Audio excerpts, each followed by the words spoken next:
నమస్కారం వార్తలకు స్వాగతం. ముందుగా ముఖ్యాంశాలు.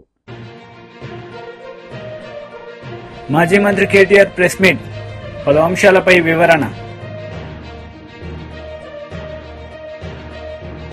టీడీపీ మహిళా leader press meet, YS Jaganmohan రెడ్డిపై ఫైర్.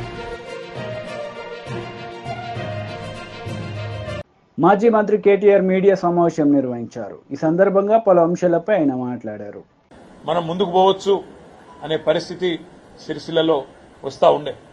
ఆధునీకరణ వైపు, మగ్గాల ఆధునీకరణ వైపు, కాటన్ పరిశ్రమను కూడా ఆదుకోవాలి భవిష్యత్తులో అనే ఆలోచనలు చేస్తూ సిరిసిల్లను మరొక తిరుపూర్ చేయాలన్న ఆలోచనతో ఇక్కడికి వెళ్లి ఇక్కడి పద్మశాలి సోదరుల ఆధ్వర్యంలో చైర్మన్ గారు, మా ఆనాటి కార్పొరేషన్ చైర్మన్ ప్రవీణ్ గారు, మున్సిపల్ చైర్మన్ జిందం కళా చక్రపాణి గారు, అదేవిధంగా ఇక్కడ వస్త్ర వ్యాపార పరిశ్రమకు సంబంధించిన పెద్దలను కూడా నేను స్వయంగా 2-3 బస్సుల్లో తమిళనాడుకు తిరుపూర్ కూడా పంపించిన, కోయంబత్తూరుకు పంపించిన.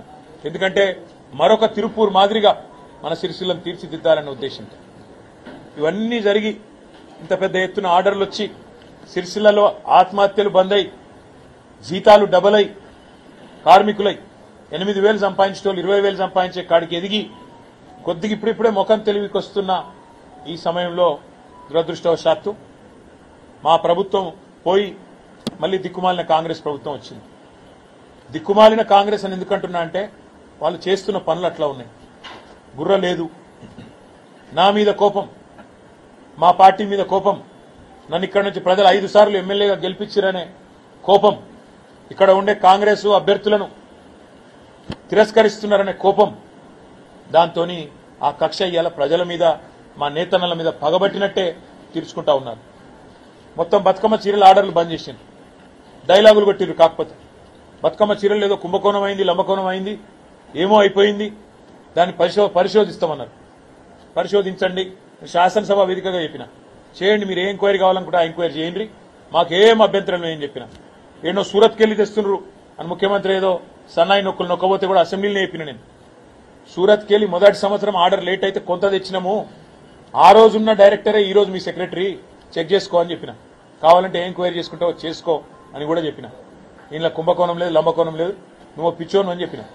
నిజంగానే పిచ్చోడు, ఎందుకంటే ఆయనకు తెలియదన్న విషయం కూడా తెలియదు. చెప్తే వినడు. అయ్యా, నేత కార్మికులు మళ్ళా చచ్చిపోతున్నారు, ఇప్పటికి రాష్ట్రంలో 22 మంది చచ్చిపోతున్నారని చెప్పి లిస్ట్ ఇచ్చిన అసెంబ్లీలో. ఇంతమంది చచ్చిపోయినరు, సాయం చేయి మనసుంటాయని చెప్పిన. ఇంతవరకు స్పందన లేదు.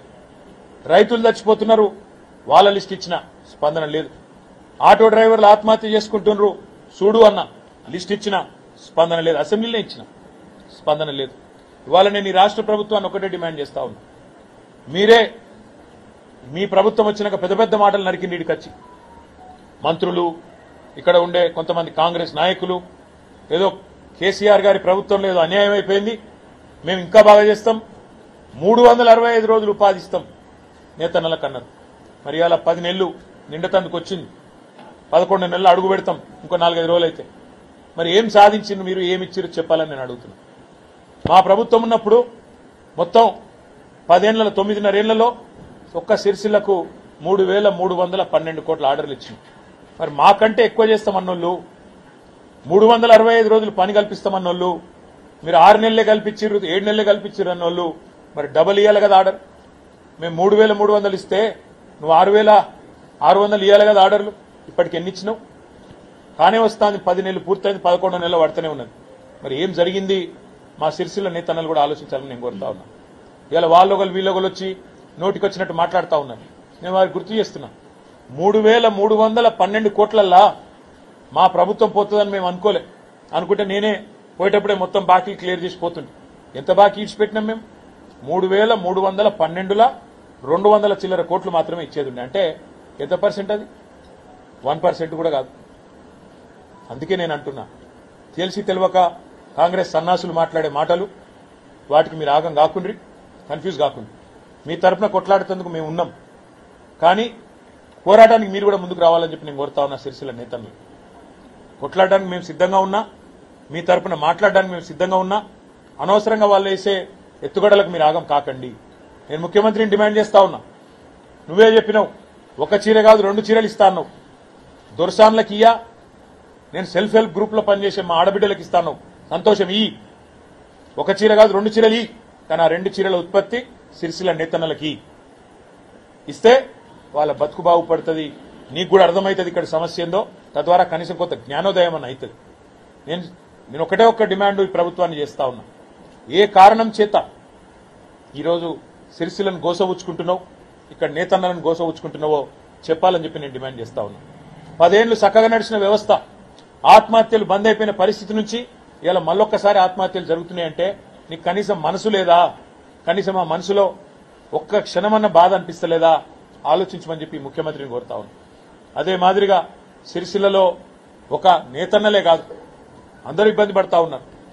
చాలా విచిత్రమైన పరిస్థితి ఇక్కడ అధికారులు కూడా కాంగ్రెస్ పార్టీ నాయకుల్లాగా, కాంగ్రెస్ పార్టీ కార్యకర్తల్లాగా అత్యుత్సాహాన్ని ప్రదర్శిస్తూ అడ్డగోలు జమాబందీ వ్యవహారం చేస్తా ఉన్నారు. మొన్నటికి మొన్న 54 రేషన్ దుకాణాలు ఇక్కడ మా గతంలో ప్రభుత్వం ఉన్నప్పుడు కొత్త రేషన్ దుకాణాలు పెట్టినాం. చిన్న చిన్న పల్లెలలో, పోతిరెడ్డిపల్లె లాంటి చిన్న పల్లెలు పెట్టినాం. రాగట్లపల్లె లాంటి చిన్న పల్లెల కొత్త గ్రామ పంచాయతీ చేసి అక్కడనే మళ్ళీ వాళ్ళు ఇంకో పక్క ఊరికి పెద్ద ఊరికి పోయి అక్కర లేకుండా ఆడనే దుకాణం పెట్టినాం. దుకాణం పెట్టి ఏం చేసినాం? మేము స్థానికంగా ఉండే మహిళా సంఘానికి అప్పచెప్పినాం. మీరు నడుపుకోండి పొదుపు సంఘం వాళ్ళు, తద్వారా మీకు ఇంత ఆమ్దాని ఉంటుందని చెప్పి పొదుపు సంఘం వాళ్ళకి అప్పచెప్పినాం. మరి నువ్వేం చేసినావు? వచ్చి ఇప్పుడు ఇక్కడ నా చేతిలో 4 సార్లు ఓడిపోయిన ఆయన ఏందో ఆయనే రాజు, ఆయనే మంత్రి అన్నట్టు ఆయన ఇక నేనే నడుపుతా మొత్తం ప్రభుత్వాన్ని, అసలు ఇక అటు రేవంత్ రెడ్డి ఇక్కడ నేను అన్నట్టుగా బీజేపీ లీడర్ మీడియా సమావేశం నిర్వహించారు. ఈ సందర్భంగా పలు అంశాలపై ఆయన మాట్లాడారు.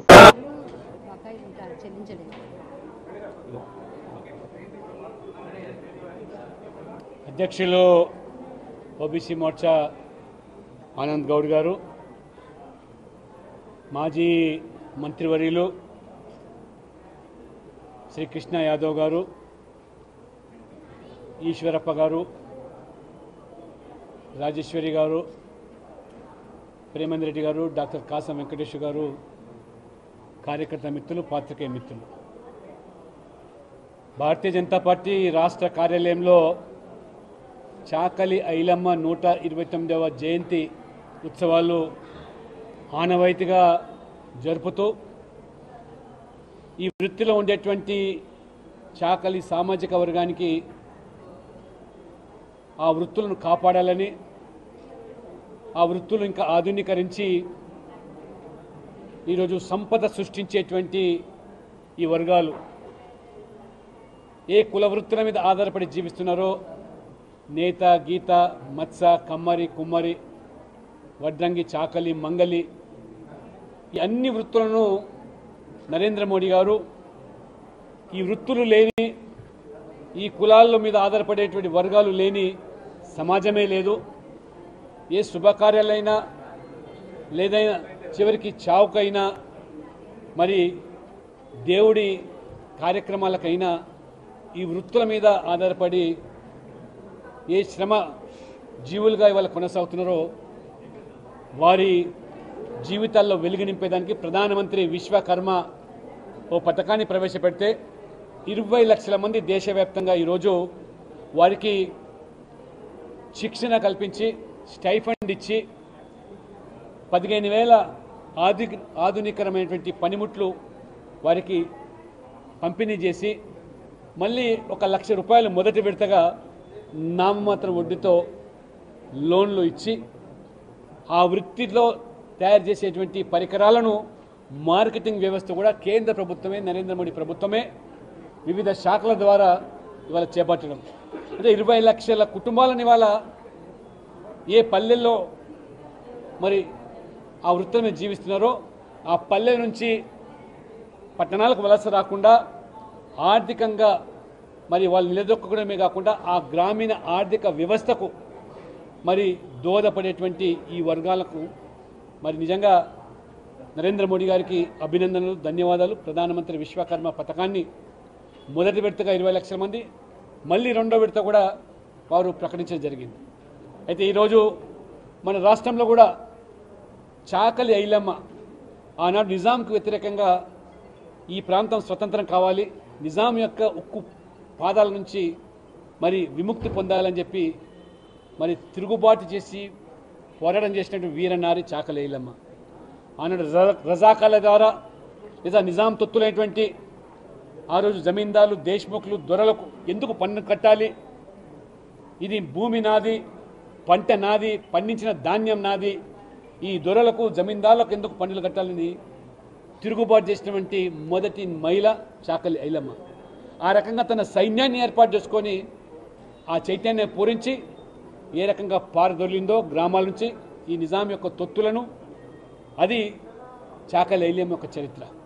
ఆ కనుమరుగైన చరిత్రను భారతీయ జనతా పార్టీ తెలంగాణ విమోచన పేరు మీద మరి వెలుగులోకి తీసుకొచ్చి భావితలకు స్ఫూర్తినిచ్చే విధంగా ఏ బలహీన వర్గాలకు అణిచివేయబడ్డారో వారిని తిరుగుబాటు చేసి ఆ పోరాట పటిమ నింపి నిజాంకు వ్యతిరేకంగా మరి ఏ రకంగా పోరు సల్పారో అది ఆ చాకలి ఐలమ్మని స్ఫూర్తిగా తీసుకొని ప్రభుత్వాలు మరి ఇవాళ ఈ రాష్ట్రాన్ని నుంచి పాలించే ప్రభుత్వాలు ఆ యొక్క రజాకార్ల వారసత్వంతో ఉన్నటువంటి మజ్లిస్ పార్టీకి తల ఒగ్గి ఇలాంటి వీర నారీల చరిత్ర చాకలి ఐలమ్మ కానీ, దొడ్డి కొమరయ్య కానీ, కొమరం భీం కానీ, షోయబుల్లా ఖాన్, వీళ్ళందరి చరిత్రను కూడా మరి ఏ రకంగా కాళ్ళ గర్భంలోకి మళ్ళీ కలిపినారో కేవలం ఈ మజ్లిస్ యొక్క కుతంత్రాలకు లొంగిపోయి రేవంత్ రెడ్డి గారు ముఖ్యమంత్రి గారు కూడా అనేకమైనటువంటి హామీలు ఇచ్చారు.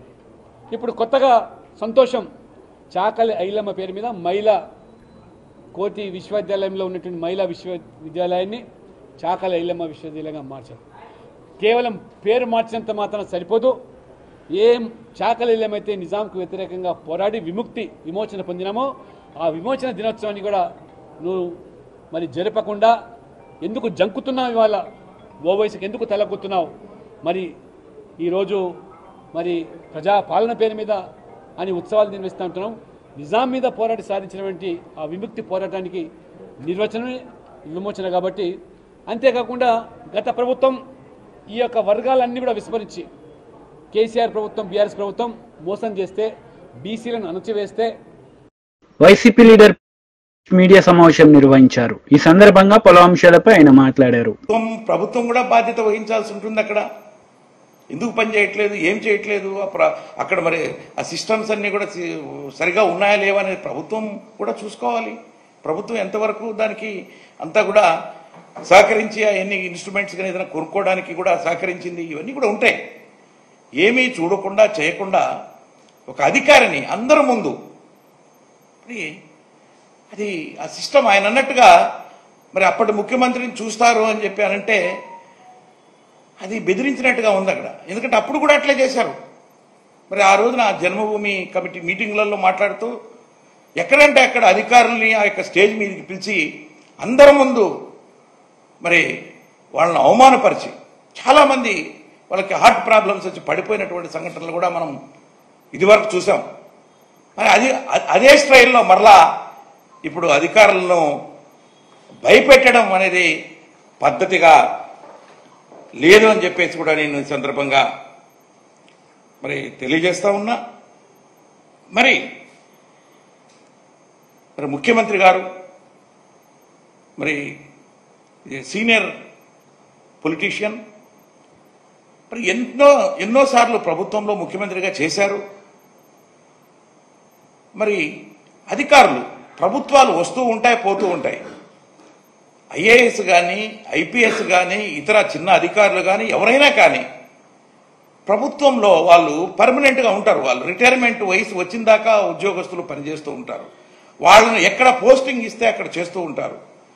ఒక మంచి అధికారిగా పనిచేసి మంచి పేరు తెచ్చుకుంటే వాళ్ళని తీసుకొచ్చి ఒక మంచి పోస్టింగ్స్ ఇస్తారు. వాళ్ళకి బాగా చేయగలుగుతాడు ఇతను, ఆ ఉద్యోగం సక్రమంగా నెరవేర్చగలుగుతాడు అని తీసుకొస్తారు. అలాగే సీఎం ఆఫీసులో కూడా మంచి అధికారులను తీసుకొచ్చి పోస్టింగ్స్ కూడా ఇస్తూ ఉంటారు. అయితే మరి ఎందుకో ఈ మధ్యకాలంలో చూస్తూ ఉన్నాం. మరి మొన్న ఎలక్షన్స్ అయిన తర్వాత గత ప్రభుత్వంలో పనిచేసినటువంటి అధికారులు, కీలక స్థానాల్లో పనిచేసినటువంటి అధికారులు, ఐఏఎస్ వాళ్ళని, ఐపీఎస్ వాళ్ళందరినీ కూడా పక్కన పెట్టి పోస్టింగ్స్ చేయకుండా మరి సీనియర్ మోస్ట్ ఒక డీజీపీ స్థాయి అధికారిని కూడా పక్కన పెట్టడం, కమిషనర్ ఆఫ్ పోలీస్ లెవెల్లో ఉన్నటువంటి డిఐజీ లెవెల్లో ఉన్నటువంటి వాళ్ళని వీళ్ళందరినీ కూడా పక్కన పెట్టి మీరు డీజీపీ ఆఫీస్కు పోయి పొద్దున్నే సంతకం పెట్టి సాయంత్రం వరకు అక్కడ ఎక్కడో వెయిట్ చేసి పోవాలనడం అనేది చాలా హాస్యాస్పదం అని కూడా నేను ఈ సందర్భంగా తెలియజేస్తా ఉన్నా. ఐఏఎస్ ఐపీఎస్ అధికారులు అంటే ఎంతో కష్టపడి వాళ్ళ జీవితంలో ఎంతో కష్టపడి సాధించుకుని ఆ ఉద్యోగము దేశానికే గర్వకారణంగా వాళ్ళు ఉద్యోగాలు చేస్తూ ఉంటే అలాంటి ఉద్యోగాలు ఏ ప్రభుత్వం వచ్చినా కూడా ఎక్కడ వేసినా వాళ్ళు పోయి ఉద్యోగాలు చేస్తూ ఉంటారు. మరి వాళ్ళ చేసే పనితనాన్ని బట్టి వాళ్లకు మీరు పోస్టింగ్స్ ఇస్తూ ఉంటారు. అలాంటి వాళ్ళందరినీ కూడా ఎంతో మరి వందల మందిని పక్కన పెట్టి అధికారులను ఐఏఎస్ ఐపీఎస్ అధికారులని పక్కన పెట్టడము, అదే స్థాయి అధికారుల దగ్గర పోయి చేతులు కట్టుకొని నిలబడడం మనం ఉండండి అనే స్టైల్లో చెప్పడం అనేది చాలా బాధాకరము.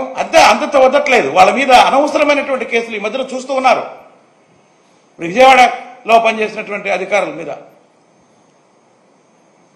ముంబై సినీ నటి కేసులో ఇరికించి ఆ అధికారుల్ని సస్పెండ్ చేశారు. 3 ఐపీఎస్ అధికారులతో పాటు ఇంకా ఒక డిఎస్పీసీ వీళ్ళందరినీ కూడా. అంటే ఎక్కడ పోతున్నాం మనం? టీడీపీ లీడర్ మీడియా సమావేశం నిర్వహించారు. ఈ సందర్భంగా పలు అంశాలపై ఆమె మాట్లాడారు. తిరుపతి లడ్డు క్వాలిటీ తగ్గింది, దాని మీద చర్యలు తీసుకోండి అని చెప్పేసి సంబంధిత అధికారులకి ఒక విజ్ఞప్తి చేసుకొని రావడం జరిగింది. ఇదే కాకుండా ఈరోజు దీని నుంచి తప్పించుకోవడానికి ఎట్లా పడితే అట్లా విమర్శలు చేస్తా ఉన్నారు. అసలు ప్రజలందరూ చూస్తున్నారు. కొంతమంది పెద్దవారు సొసైటీలో పెద్ద పెద్ద హోదాల్లో ఉన్నవాళ్లు ఎంత అధ్వానంగా మాట్లాడుతున్నారంటే తప్పు చేసిన వాళ్ళు తప్పు చేసినాము అని చెప్పేసి ఒప్పుకోవడము, లేకపోతే మౌనంగా ఉండడం చేయాలా. కానీ దొంగే దొంగ దొంగ అన్నట్టు వీళ్ళే తప్పు చేసి వీళ్ళే దీనికి గుళ్ళల్లో పూజలు చేయడము, తిరుమలకి కాలినడకపోవడం అంటే కొత్త కొత్త డ్రామాలు మొదలు పెట్టారు. ప్రజలందరూ గమనిస్తున్నారు మీ యొక్క నాటకాలని. ప్రజలందరికీ అర్థమవుతోంది గత 5 సంవత్సరాల నుంచి మీరు ఏ అబద్ధాలు మాట్లాడినారో. ఈ రోజు ఓడిపై 11 సీట్లకు పరిమితమైనా గానీ మీ యొక్క పద్ధతి ఏ విధంగా మారలేదనే విషయం ప్రజలకందరికీ అర్థమవుతుంది. నేను మామూలుగా ఎవరితోనో కూర్చొని తిరుమల తిరుపతి ప్రసాదంలో ఇలా ఉంది అనంటే అయ్యో మనము అప్పుడు పోయి ప్రసాదం తీసుకున్నామే ఇప్పుడు ఎట్లా అనే పరిస్థితిలో ప్రజలు ఉన్నారు.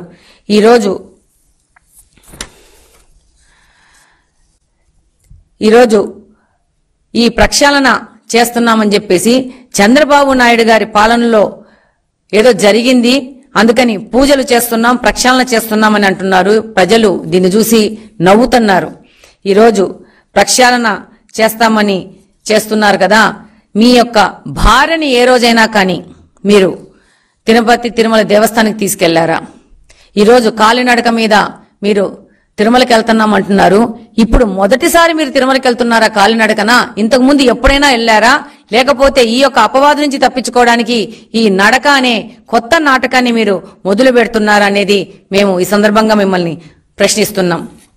ఈరోజు ఈ వైసీపీ వాళ్ళు తిరుమల దేవస్థానాన్ని ఒక ఏటీఎం లాగా మార్చేసుకున్నారు. ఏ రోజు గాని హిందూ సాంప్రదాయాలకు సంబంధించిన పూజలు చేయని జగన్మోహన్ రెడ్డి గారు టీడీపీ హయాంలో పాపాలకు ప్రక్షాళన అని చెప్పేసి దేవాలయాల్లో పూజలంటూ ఒక కొత్త నాటకాన్ని మొదలు పెట్టడము, ఈ యొక్క కల్తీ నెయ్యి ఒక కర్త కర్మ క్రియ వైసీపీకి సంబంధించిన నాయకులు, దాని నాయకుడు జగన్మోహన్ రెడ్డి గారు అనేది ప్రతి ఒక్కరికి తెలుసు. దీని నుంచి తప్పించుకోవడానికి దేశంలోనే కాదు ప్రపంచం మొత్తం ఉన్న హిందువుల మనోభావాలు ఈరోజు దెబ్బతీశారు. దాని నుంచి తప్పించుకోవడానికి వీళ్ళు కొత్త నాటకం మొదలు పెట్టడం జరిగింది. ఈరోజు స్వామివారి లడ్డూను ఈరోజు ఈ డేట్కు చూస్తే పాత పోయిన వాళ్ళకి, పాత లడ్డూగా ప్రసాదంగా తీసుకున్న వాళ్ళకి, ఈ రోజు లడ్డు ప్రసాదంగా తీసుకున్న వాళ్ళకి ప్రత్యేకంగా ఎంత తేడా ఉందో అర్థమైపోతుంది. ప్రతి ఒక్కరు ఇదే మాట్లాడుకుంటున్నారు. ప్రపంచవ్యాప్తంగా తిరుమల దేవస్థానం యొక్క లడ్డూకు ఎంతో విశిష్టత ఉంది. ప్రతి ఒక్కరూ తిరుపతి లడ్డూ కోసం ఎదురు చూసే పరిస్థితుల నుంచి తిరుపతి లడ్డూ మనం తిన్నామా ఈ 5 సంవత్సరాల్లోనే బాధపడే స్థితికి ఈ వైసీపీ ప్రభుత్వము మన తిరుపతి దేవస్థానాన్ని తీసుకొని వచ్చింది. రివర్స్ టెండరింగ్ అనే ప్రక్రియ అధికారంలో రాగానే మొదలుపెట్టి అది పోలవరం ప్రాజెక్టుతో మొదలుపెట్టి రివర్స్ టెండరింగ్ అని చెప్పేసి కమిషన్లు కకృతిపడి దాన్ని ఆ రివర్స్ టెండరింగ్ ని బీఆర్ఎస్ లీడర్ మీడియా సమావేశం నిర్వహించారు. ఈ సందర్భంగా పలు అంశాలపై ఆయన మాట్లాడారు. యునెస్కోతో గుర్తింపు పొందిన రామప్ప దేవాలయానికి జరగబోయే పెనుముప్పు గురించి మాట్లాడారు. దాంట్లో భాగంగానే యావత్ తెలంగాణలోనే ఉమ్మడి వరంగల్ జిల్లా అనేక చారిత్రక ఆనవాళ్ళకి టూరిజానికి అత్యంత అనుకూలమైనటువంటి ఒక జిల్లా. భద్రకాళి దేవస్థానం కానీ, 1000 స్తంభాల గుడి కానీ, కాకతీయుల కోట కానీ, కళాతోరణం, తర్వాత పోతే సమ్మక్క సారక్క జాతర 2 ఏళ్లకోసారి జరిగే జాతరకి దాదాపు 1.5 నుంచి 2 కోట్ల మంది ప్రజలు హాజరవుతే ప్రతిరోజు కూడా కొన్ని వేల మంది సమ్మక్క జాతరకు వస్తుంటారు. వచ్చిన ప్రతి యాత్రికుడు భక్తుడు తప్పనిసరిగా రామప్ప దేవాలయాన్ని కూడా సందర్శించుకుంటారు.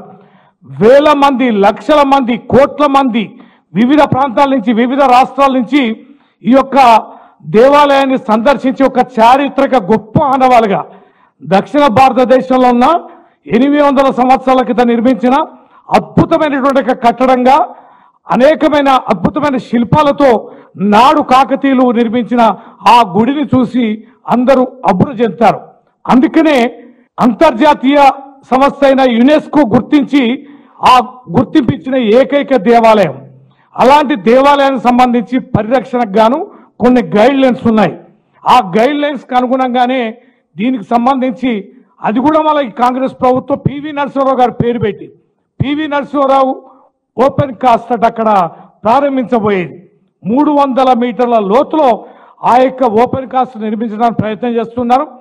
దీనిని మా ఉమ్మడి వరంగల్ జిల్లా అంతా కూడా ప్రతిష్టాత్మకంగా తీసుకుంటున్నాం. అటు పాండవుల గుట్టలు, ఇటు లగ్నవరం చెరువు, సమ్మక్క జాతర, ఇటు వరంగల్ సిటీ, మొత్తంగా వివిధ ప్రాంతాల నుంచి, వివిధ దేశాల నుంచి, వివిధ రాష్ట్రాల నుంచి వచ్చే ఈ తెలంగాణకు వచ్చే చాలా మంది టూరిస్టులంతా కూడా ఖచ్చితంగా వరంగల్ జిల్లా సందర్శించుకొని పోతుంటారు. అందుకని ప్రపంచ పట్టణంలో గుర్తించబడిన యునెస్కో గుర్తించబడిన రామప్ప దేవాలయాన్ని కూడా సందర్శించుకుంటారు. రామప్ప దేవాలయానికి సంబంధించి ఆ కట్టడానికి సంబంధించి ఇప్పుడు ఓపెన్ కాస్ట్ కనుక ప్రారంభిస్తే ఖచ్చితంగా జరగబోయే నష్టాన్ని మా జిల్లా ప్రజలు ఎట్టి పరిస్థితుల్లో సహించరు. మా జిల్లా సంగతి తెలిసిన ఎవరు కూడా ఈ రకమైన ప్రయత్నం చేయరు. తెలంగాణ ఉద్యమాలు కానీ, చారిత్రక తెలంగాణ సాయుధ పోరాటం కానీ, నాడు నిజాంకాలం వ్యతిరేకంగా పోరాటాలు కానీ, భూస్వామ్య వ్యవస్థ మీద తిరుగుబాటు కానీ, లేదా రాష్ట్ర సాధనలో కానీ అనేక కీలకమైన ఘట్టాల్లో వరంగల్ జిల్లా అగ్రభాగాన్ని ఉంటుంది. మా తెరువు రాబాకండి, మా చారిత్రక ఆనవాళ్ళని చెరపబాకండి, కుట్రలు కుతంత్రాలు చేయబాకండి. మేము విజ్ఞప్తి చేస్తున్నాం. మా భారత రాష్ట్ర సమితి ఇటు హైదరాబాద్ నుంచి రాష్ట్ర పార్టీ తరఫున, ఉమ్మడి వరంగల్ జిల్లా తరఫున ఈ ప్రభుత్వాన్ని విజ్ఞప్తి చేస్తున్నాం. ఓపెన్ కాస్ట్ ని మీరు మానుకోండి, అక్కడ తోవకండి. ఒకవేళ తవ్వడానికి ప్రయత్నం చేస్తే మర్యాద పూర్వకంగా ఈ రోజు ఏ రకంగానైతే మేము చెప్తున్నామో మిగతా ఈ ఉద్యమ రూపంలో పోయి మీ పునాదులు పెగిలించడానికి, ఆ మీ పునాదులని ఆ యొక్క ఓపెన్ కాస్ట్ లో కలపడానికి మేము సిద్ధంగా ఉన్నాం. తీవ్ర పరిణామంగా దీన్ని హెచ్చరికగా ఈ ప్రభుత్వం తీసుకొని అలాంటి ప్రయత్నాలను తక్షణమే మానుకోవాలి. చారిత్రక ఘట్టాలపైన ఏ రకమైన మరక అంటించడానికి, నష్టం చేయడానికి ప్రయత్నం చేస్తే ఈ ప్రభుత్వానికి బుద్ధి చెప్పడానికి వరంగల్ జిల్లా ప్రజలు కూడా సమయం వస్తే ఉద్యమం చేయడానికి సిద్ధంగా ఉండాలని ఈ సందర్భంగా మీడియా ద్వారా, మీ ద్వారా విజ్ఞప్తి చేస్తున్నాం. తక్షణమే ఉపసంహరించుకోవాలని ప్రభుత్వాన్ని హెచ్చరిస్తున్నాం. వార్తలు ముగించే ముందు ముఖ్యాంశాలు మరోసారి. మాజీ మంత్రి కేటీఆర్ ప్రెస్ మీట్, పలు అంశాలపై వివరణ. టీడీపీ మహిళా leader press meet, YS Jaganmohan రెడ్డిపై ఫైర్. ఈ వార్తలు ఇంతటితో సమాప్తం. తిరిగి ప్రసారమయ్యే వార్తల్లో మళ్ళీ కలుద్దాం. అంతవరకు సెలవు. నమస్తే.